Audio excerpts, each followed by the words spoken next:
Magandang araw po and mega love shoutout sa lahat po ng ating mga manonood sa Ang Sulok ng Mundo.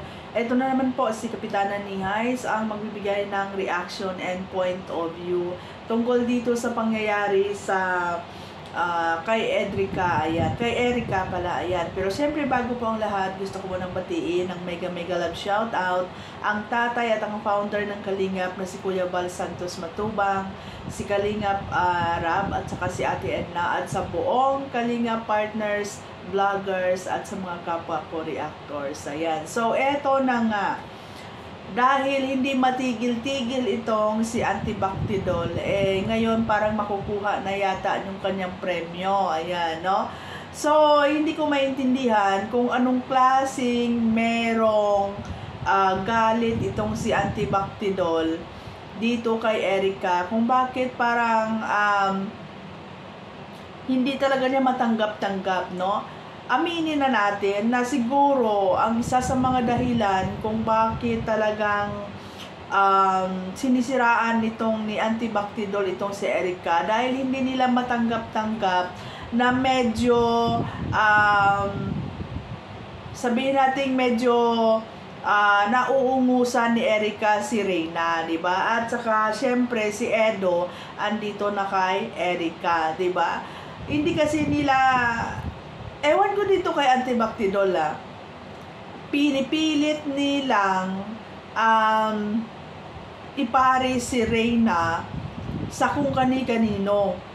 Samantalang, every time na magla-live siya or every time na magtatapik siya kay Reyna, yung address niya kay Reyna is bata.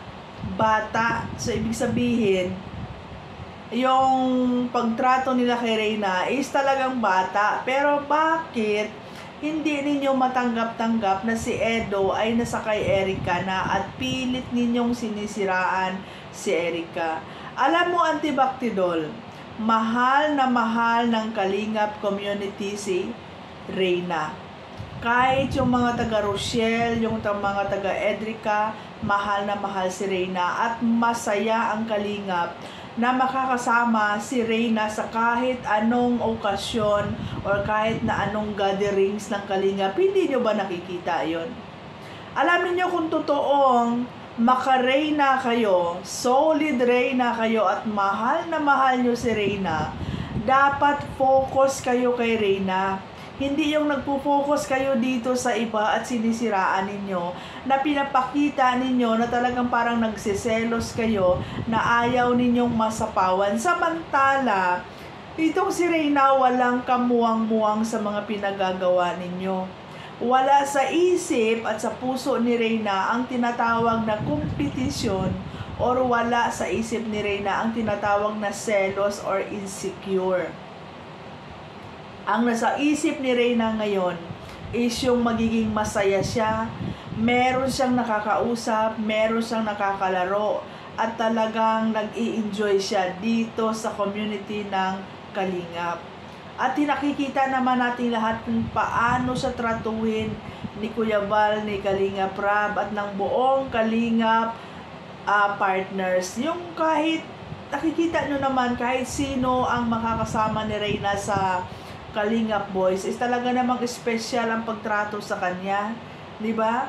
So dahil dito sa inggit mo or hindi mo matanggap-tanggap na wala na ang i-drain kung ano-ano yung mga pinagagawa mo na ikinapapahamak ng sarili mo, di ba? Hindi ko maintindihan kung ano talagang habol mo. Ngayon naman ipinaris mo si Jomar kay Reyna.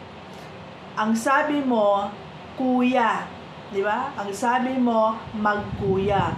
Pero kung titingnan ko yung mga uploads mo diyan sa mga page mo or sa channel mo, the way na gumawa ka ng mga content mo or ng mga videos mo, romantic yung style ng paggawa mo ng ng content kay Reyna at kay Jomar. So hindi mo masasabing magkuya, di ba?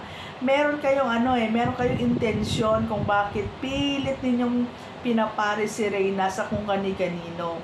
Pwede naman kung totoong solid maka-Reyna kayo, kung totoong solid mahal na mahal nyo si Reyna, pwede namang si Reyna lang yung suportahan ninyo, na huwag nyong iparis kani-kanino. Kasi sabi ko nga sa inyo, inuulit-ulit ko, hindi romantic love ang kailangan ni Reyna, kundi pagmamahal bilang kapamilya, pagmamahal bilang kapatid. Yun yung kailangan ni Reyna. At kung totoong mahal na mahal nyo si Reyna, bakit hindi kayo mag-focus kay Reyna? Tulungan nyo ang kalingap na ipagamot si Reyna. Diba? Focus kayo kay Reyna. Mag-isip kayo ng mga way kung paano kayo makatulong sa kalingap, kay Kalingap Rab at kay Kalingap kay Kuya Val, kung paanong tulong ang pwede ninyong ibigay na mapagaling si Reyna. Mabilis ang pagpagaling ni Reyna.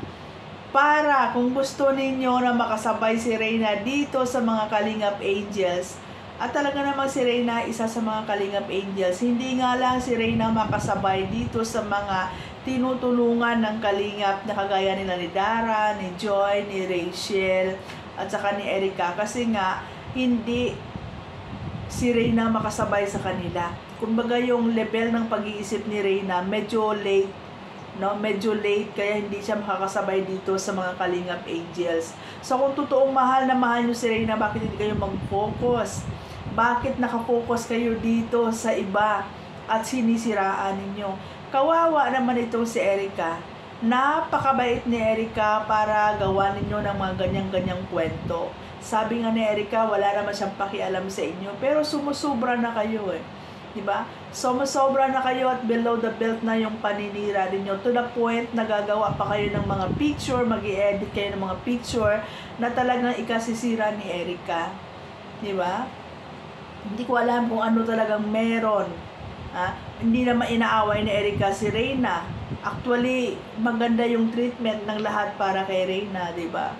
So pati si Kuya Val ngayon, gigil na at talagang kailangan ng gumawa ng aksyon para matigil na ito. Namimihasa kayo eh. Namimihasa kayo porket, di ba? Porket nananahimik si Erica, porket nananahimik si Edo, di ba? So eto na ngayon, di ba? Eto na ngayon. Siguro naman magsitigil na kayo, di ba? Siguro naman wala na kayong gagawing ikasisira ni Erica. Si Erica, simpleng buhay lang ang gusto niya. Nagkataon lang talaga na minahal siya ng Kalingap, minahal siya ng mga supporters, minahal siya ng mga sponsors, kaya ang daming blessings na dumadating. Siguro isa yan sa mga kinagagalit ninyo kasi yung mga ibang sponsors ay nakafocus na dito kay Erica. Diba? Alam niyo, wala namang masama kung humanga kayo kay Reyna. Wala namang masama kung maging solid kayo kay Reyna. Kung ang ginagawa ninyo ay sa kabutihan ni Reyna, hindi yung kasiraan ng iba. At baka nakalimutan ninyo yung mga taong sinisiraan ninyo ay sa Kalingap din. Mga alaga din ng Kalingap. Diba? Mga kasamahan din yan ni Reyna. So dapat mag-isip-isip din kayo, diba? Mag-isip-isip ka, antibactidol. Yung mga taong sinisiraan mo ay mga alaga din ng Kalingap, mga kasamahan ni Reyna na wala naman silang ginagawa kay Reyna kundi maganda ang trato nila. Mahal nila si Reyna, mahal ng lahat si Reyna sa Kalingap, diba? So ayan lang, no? Siguro matigil na ito dahil ang founder parang, diba, parang nabahag na yata ang buntot na yan, parang tinago na lahat yung mga videos niya, dinilit niya, diba? Pero I don't know, no? Siguro may mga action si Kuya Val na ginagawa ngayon. So let's wait and see kung ano ang magiging update dito sa gagawin nilang aksyon, at sana magkaroon na ng peace of mind si Erica dahil si Erica po ay nag-aaral. Kawawa naman yung bata, wala namang ginagawang masama, diba? Hindi naman siguro kasalanan ni Erica kung minahal siya ng Kalingap at minahal siya ng mga sponsors, diba? So ayan, maraming salamat po, at kung bago pa lang kayo dito sa aking YouTube channel, huwag kalimutan Kapitana Nihays, like, share, comment, and subscribe. Ayan, and please don't forget to hit the notification bell para maging updated kayo sa mga next reaction ko.